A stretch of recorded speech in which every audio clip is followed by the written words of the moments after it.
Hi, this is Mustard Strong, formerly known as James Fargon. I have been absent from my nightly Newsfeed wrap-up for various reasons.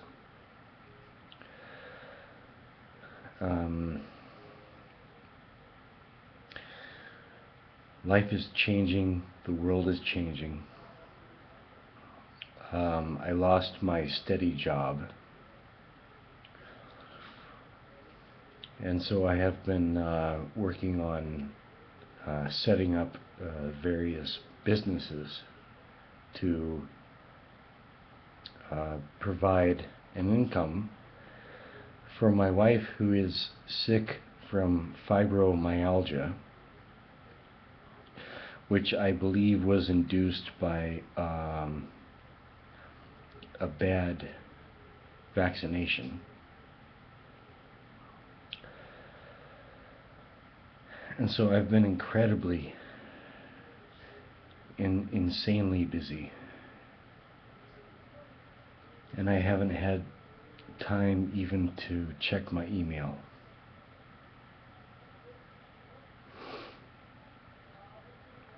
I've been putting things together and making things work. I've been selling cocktails on the street, speaking Korean,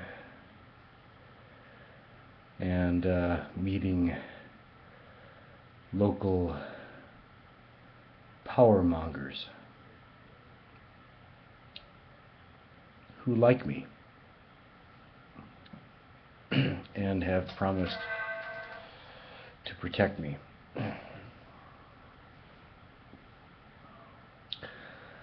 I am hunkering down and preparing for war on the Korean Peninsula, because okay, I first came to Korea in 1996. I have friends who came here much earlier, but I'm an old-timer. When I first came to Korea in 1996, I sold jewelry on the side of the street, accessories. I dealt with gangsters, cops, shop owners. I did the whole 9 yards.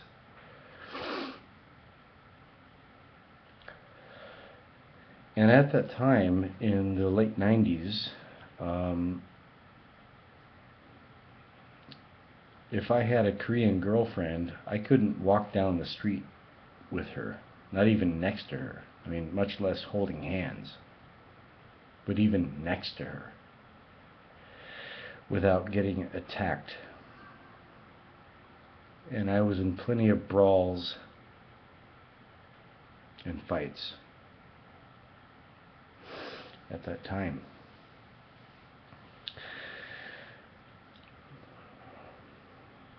Since I think especially the World Cup was a turning point here. I think it was 2002, the World Cup. And they started fluoridating the water, started adding fluoride to the water in 2004, I believe. Koreans have become much more compliant and tolerant of foreigners, but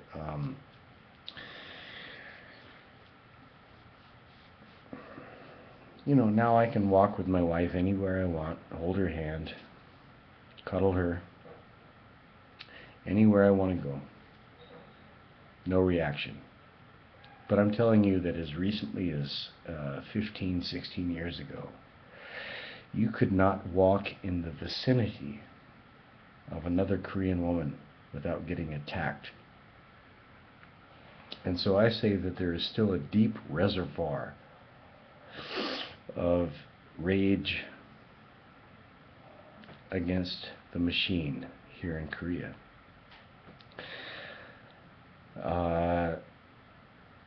In recent months, I identified an attempt on the part of the powers that be to corrupt the youth by introducing a pornographic dance through Korean popular music.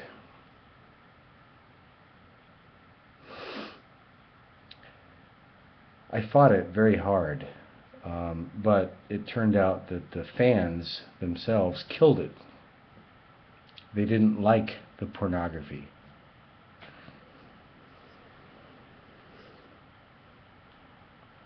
So what I'm trying to say is that there's something very pure about Koreans. There's something in their DNA that will resist the so-called New World Order until the bitter end. I see myriad signs of this. I see, tonight I was in a public building with signs up saying no smoking here, and I look over and there are empty coffee cans full of cigarette butts. These people just, they don't give a shit. They don't fucking care about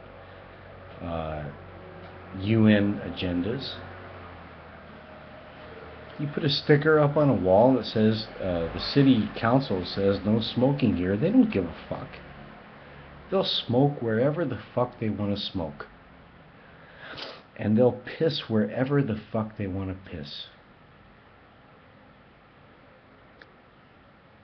That's Koreans.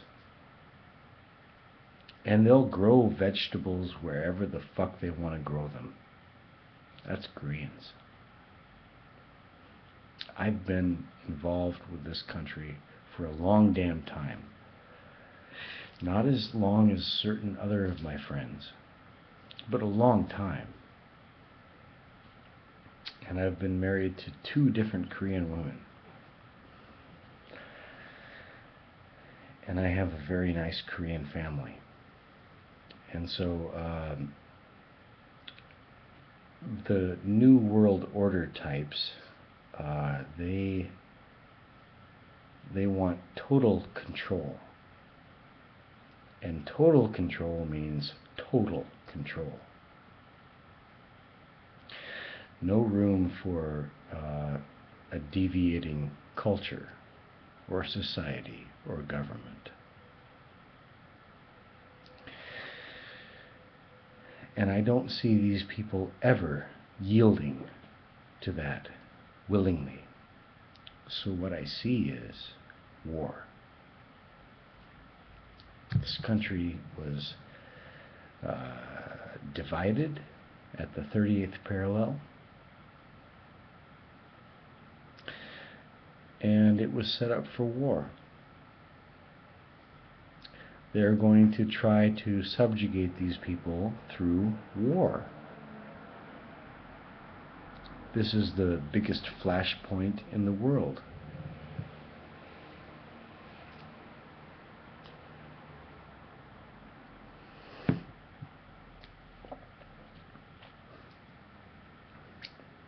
And I'm ready. I'm ready.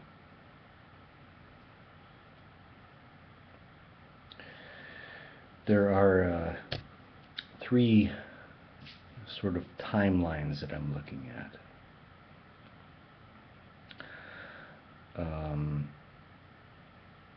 Let me see if I can remember them. Okay. One is that war breaks out, and they use the degradation of war to establish their form of tyranny. And I think that's the most likely timeline. Hi. Huh? Please hang the laundry. I'll do it. Yeah, I'll do it.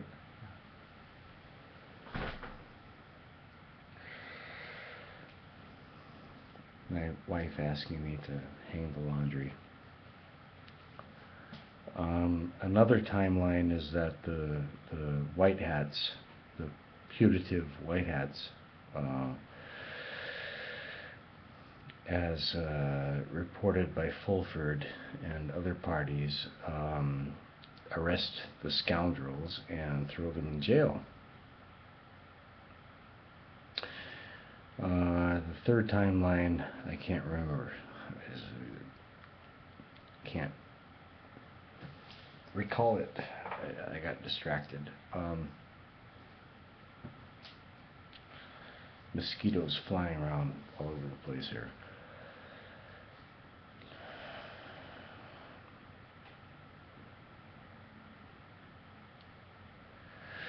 We are at a brink of something. We have international money printing Ponzi schemes and mounting millions and millions of people getting pissed off and disenfranchised and just we are reaching a breaking point here.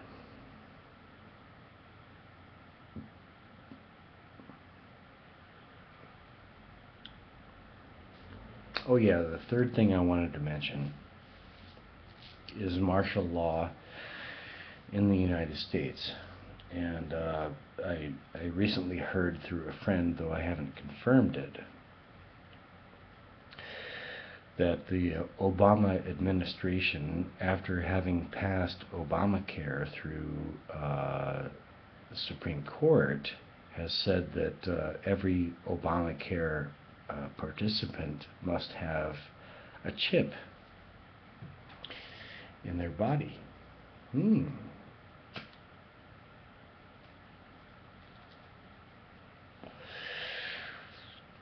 I see lots of guys on the internet with loads of guns and stores of ammunition who are saying they're going to have to get through my guns before they put a chip in me.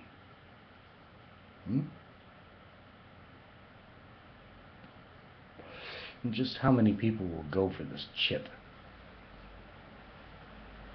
Who wants a chip in their body, huh? Who wants that? How many people would rather die than have a chip in their body? And maybe that's part of their plan.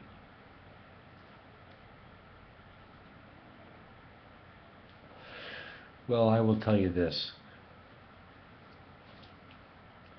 I'm constantly close to death.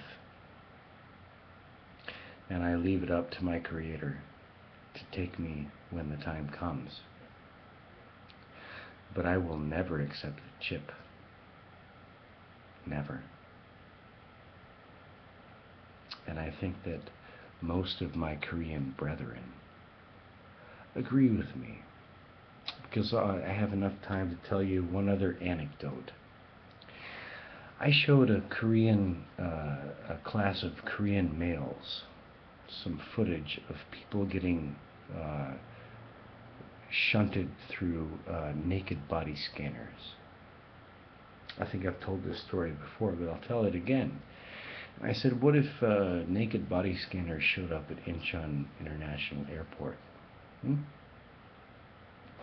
And you have to send your wife through the naked body scanner or have her groped by an employee. And they said, if they did not remove those scanners at our request, we would take aluminum baseball bats and we would destroy the scanners and we would bash in the skulls of anyone who tried to stop us.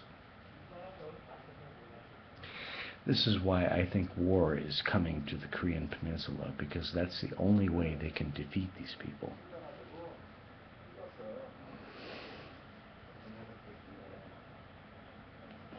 And I'm ready. I'm ready for war.